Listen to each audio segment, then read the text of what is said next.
बिस्मिल्लाहिर्रहमानिर्रहीम, अस्सलाम वालेकुम। आप इजी वीज़ा यूट्यूब चैनल देख रहे हैं। मैं हूं कैसर खान।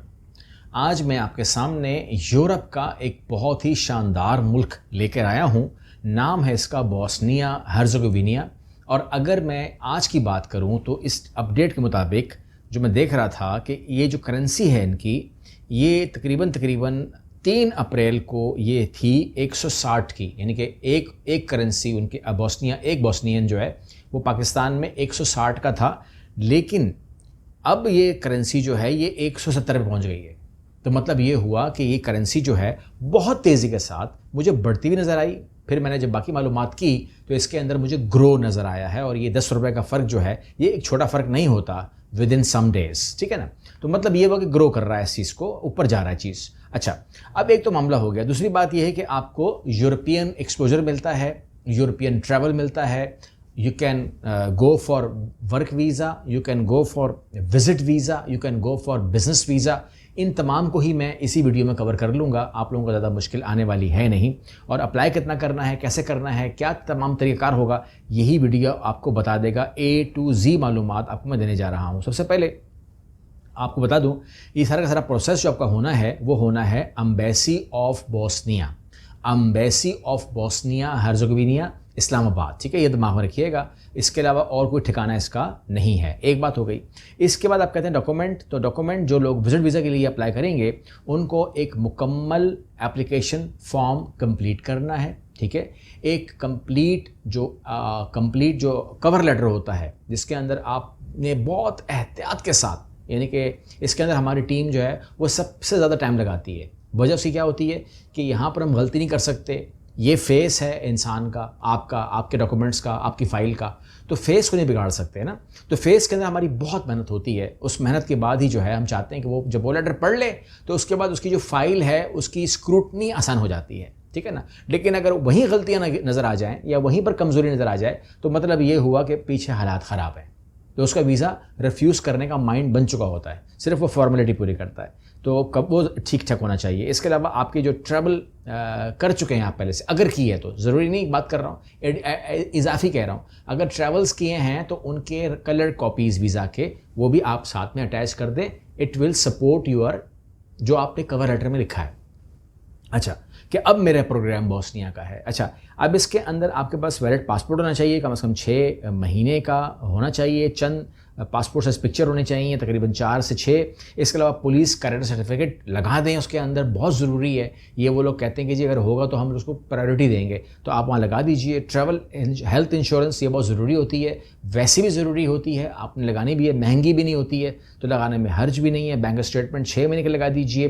टिकट की रिजर्वेशन लगवा दीजिए। इसके अलावा होटल बुकिंग लगा दीजिए। अगर आप टूरिस्ट हैं, अगर आप इनवाइट हैं, तो आप विजिट वीज़ा पे हैं तो इनविटेशन लेटर लगा दीजिए। अपने इनकम टैक्स लगा दीजिए, अपना एम्प्लॉयमेंट का या प्रूफ लगा दीजिए, या अपने बिज़नेस का प्रूफ लगा दीजिए। इसके अलावा अगर आपके नाम पे कोई भी जायदाद है, शॉप है, ऑफिस है, दुकान है, घर है, प्लॉट है, कुछ भी है, जितना शो ऑफ कर सकते हो, यहाँ पर खुली छूट होती है, लगा दीजिएगा। लेकिन वो आपके नाम पे हो तो ही, ठीक है ना। आगे हम बढ़ते हैं इसके अंदर। तो आपने जो अपनी अपॉइंटमेंट है वो एम्बेसी ऑफ बोस्निया हर्ज़ेगोविना में आपने जमा करवानी है। और इसके अलावा प्रोसेसिंग टाइम जो है वो आपका फिर वहाँ से स्टार्ट हो जाएगा। बाज़ औक़ात लोगों ने कहा है कि हमारा इंटरव्यू हुआ है, बाज़ लोगों ने कहा हमारा इंटरव्यू नहीं हुआ है। तो इट्स अ 50-50, ठीक है ना। वो शॉर्ट इंटरव्यू कर भी सकते हैं। क्यों जाना चाहते हो, क्या मकसद है, मैंने इससे पहले जो वीडियो दी है वो देख लीजिएगा कि वीज़ा अप्लाई करने से पहले ये गलतियां नहीं करनी है। वो वीडियो पहले दी हुई होगी, वो ज़रूर देख लीजिएगा, तो आपको यहाँ पर बात समझ में आ जाएगी, क्योंकि वो सपोर्टिंग वीडियो है।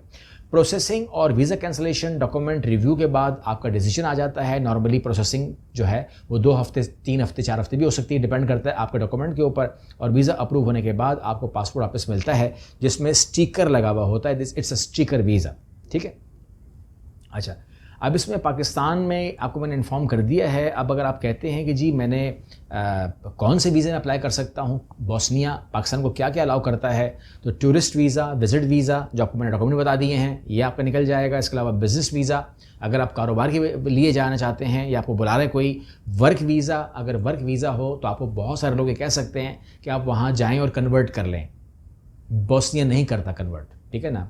बहुत ही रेयर केसेस के अंदर उसने अगर किया होगा तो ये मिसाल मौजूद हो सकती है, उससे इनकार नहीं है, but I am saying rare case के अंदर, ठीक है ना। आप मुझसे कानून पूछ रहे हैं, कानून नहीं है, सिंपल। तो कानून क्या है कि अगर वर्क वीज़ा चाहिए तो आप वर्क वीज़ा अप्लाई करें, वर्क वीज़ा पे जाएं। अगर आपको वहाँ पर बिज़नेस करना है तो बिज़नेस वीज़ा पे जाएं, ठीक है ना। आपको फैमिली से मिलना है, रीयूनियन करना है वीज़ा, तो ये रीयूनियन कीजिए, ठीक है। तो ये तमाम चीज़ें जो हैं, और अगर आपको लॉन्ग टर्म रहना है वहाँ पर तो आप डी टाइप वीज़ा अप्लाई कीजिए। ये तमाम के तमाम कहने का मतलब ये है कि आपने अप्लाई सही करना है, ठीक है ना। आपको मैंने जो पहली वीडियो में बताया था कि डॉक्यूमेंट ठीक होने चाहिए, वहीं पर आपका मकसद ठीक होना चाहिए, वहीं पर आपका इंतखाब वीज़े का भी ठीक होना चाहिए ना। तो यहाँ पर अगर आपका इंतखाब गलत हो जाएगा तो आपका मकसद कुछ और होगा, ठीक है ना, वीज़ा कुछ और होगा, एप्लीकेशन फॉर्म कोई और होगा, और केस कोई और तैयार हुआ होगा, और जाना कुछ, मतलब जा रहे हैं होटल के अंदर रीयूनिफिकेशन का फॉर्म भर दिया है, मतलब अल्लाह के हवाले केस, और उसके बाद अगर वो वीज़ा लग जाए तो मैं हैरान हो जाऊँ, ना लगे तो कोई बात नहीं, फिर बात समझ में आती है कि ठीक है जो कुछ हुआ है वो सही हुआ है। यहाँ पर जो आपने इसमें मज़ीद ही काम करना है कि आपने अपने केस को तैयार करने के बाद ख़ुद भी स्टडी करना है, ठीक है ना। ख़ुद स्टडी करना बड़ा ज़रूरी होता है, और इंशाल्लाह मैं उम्मीद करता हूँ कि जो हमारी इस टाइम इस्लामाबाद और लाहौर की जो काउंसलिंग सेशंस हैं उसके अंदर जो लोग हिस्सा लेना चाह रहे होंगे वो अपनी एनरोलमेंट करवा रहे होंगे। डिस्काउंट वाउचर लेना मत भूलिएगा कम अज़ कम, ठीक है ना। अगर आप अभी इमीडिएटली नहीं करते या आप काउंसलिंग नहीं बुक करवाते तो डिस्काउंट वाउचर जो है ना, मैं समझता हूँ आपका हक है, वो आप ज़रूर लें। अगर आप कराची में हैं, अगर आप, क्योंकि कराची वाला तो सेशन ख़त्म हो गया है, लेकिन फिर भी हमने एक डेट दी हुई है ना उनके लिए, तो वो व्हाट्सएप कर सकते हैं कि हमें डिजिटल वाउचर भेजें। और वो लोग जो लोग इस्लामाबाद में हैं, वो लोग जो लाहौर में हैं, और वो लोग जो पूरे पाकिस्तान में हैं, जो लोग नहीं आ सकते, मैं दोबारा कह रहा हूँ, जो नहीं मिल सकते, ठीक है ना। मैं तो मिलने के लिए आ रहा हूँ, जिस तरह मैं कराची में अल्हम्दुलिल्लाह जो सेशन हुआ है उसके लिए तो मैं आई एम सरप्राइज़, इतने लोग अभी भी नाराज़ है ना। नाराज़ क्यों हैं? क्योंकि मैंने कहा ना कि मैं जहाँ 300-400 लोगों से मिल सका, वहीं पर मैं हज़ारों लोगों से नहीं मिल सका, और वो लोग कह रहे हैं कि जी हम हॉल नंबर 4 में थे, हम हॉल नंबर 5 में थे, हम हॉल नंबर 6 में थे। मुझे तो एंट्री पे ही जो है ना मेरा मामला ख़राब हो गया था, तो लिहाजा यहाँ पर बहुत लोगों से मैं नहीं मिल सका। उनके लिए माजरत भी है, और डिजिटल जो उनका डिस्काउंट वाउचर है वो भी रिसीव कर लें वो लोग। लेकिन नेक्स्ट टाइम जो है हम बहुत एहतियात से करेंगे। लाहौर को जिन लोगों ने मिलना है वो 18 तारीख को ऑफिस आएंगे। लाहौर में जिन लोगों ने मिलना है वो लोग 18 तारीख को 3 से 5 के बीच में आएंगे। 3 से 5 के बीच में मैं उनके लिए अवेलेबल हूँ, ठीक है। ज़रूर आइए, अपना डिस्काउंट वाउचर रिसीव कीजिए, मुझसे मुलाकात कीजिए, दुआ सलाम करेंगे, आप मेरा हाल पूछिएगा, मैं आपका हाल पूछूंगा। अच्छा लगेगा मुझको आपसे मिलना, क्योंकि जितना एक्साइटमेंट मुझे होती है आप लोगों से मिलने की, तो वो इंशाल्लाह मुझे उम्मीद है कि 18 तारीख को लाहौर में होगी, और उससे पहले इंशाल्लाह ऑफ कोर्स इस्लामाबाद। अगली वीडियो मिलते हैं। अल्लाह हाफ़िज़।